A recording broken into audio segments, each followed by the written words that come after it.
Soumya Sinha, fertility specialist and laparoscopic surgeon at Bella NSS Ashoknagar. आज के video में मैं बताऊंगी कि अगर आपका बार बार गर्भ खराब हो रहा है, मिसकैरेज हो रहे हैं या अबॉर्शन हो रहा है, जिसे हम टेक्निकल मेडिकल भाषा में बोलते हैं रिपीटेड प्रेगनेंसी लॉस, तो यह किन कारणों से हो रहा है।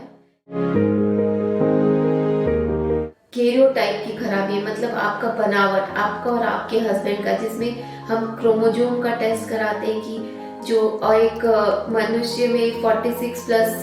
फीमेल में एक्सेस और 46 प्लस XY मेल में होते हैं, वो सही है कि नहीं। अगर यह आपका सही नहीं होता है तो इसके लिए आपको क्या ट्रीटमेंट कराना चाहिए।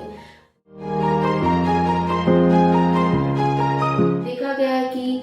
कुछ लोग होते हैं उनमें माइनर सा एबनॉर्मलिटी होता है, तो यह 1-2 प्रेगनेंसी या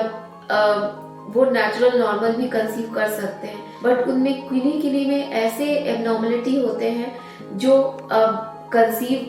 करने पे भी उनका बच्चा नहीं रुकेगा, या फिर बच्चा रुकता है तो वो इतना डिफेक्टिव होता है कि उसका ना आना ही ज्यादा बेहतर होता है। तो ऐसे केसेस के लिए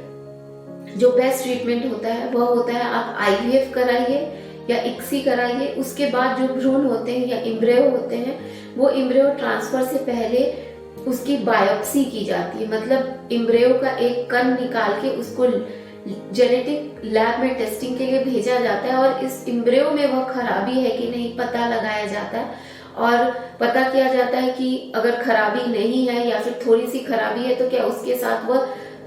हेल्दी प्रेगनेंसी दे सकता है नहीं, और फिर ट्रांसफर किया जाता है।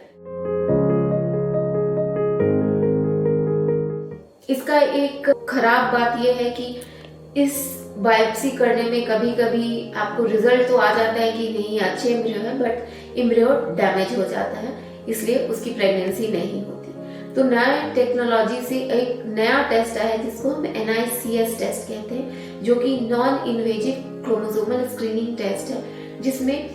जब हम IVF करते हैं भ्रूण एक मीडिया में रहता है और वहां वो ग्रो करता है, तो ये इस मीडिया को स्टडी करके पता लगाया जाता है कि इसमें जो पल रहा भ्रूण था वो नॉर्मल है या एबनॉर्मल। तो अगर नॉर्मल है, और फिर उस मीडिया की जेनेटिक स्टडी करके पता लगाया जाता है और उसका रिपोर्ट मिलता है, उस हिसाब से हम लोग जो नॉर्मल भ्रूण है उसको ही सिर्फ ट्रांसफर करते हैं। तो इस प्रक्रिया से किए गए मतलब ट्रीटमेंट से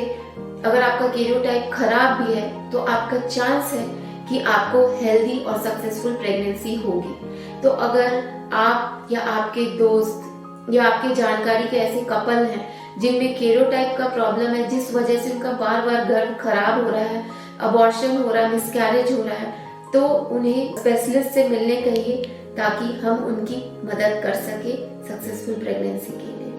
आशा है इस वीडियो की दी गई जानकारी आपके काम आएगी। धन्यवाद।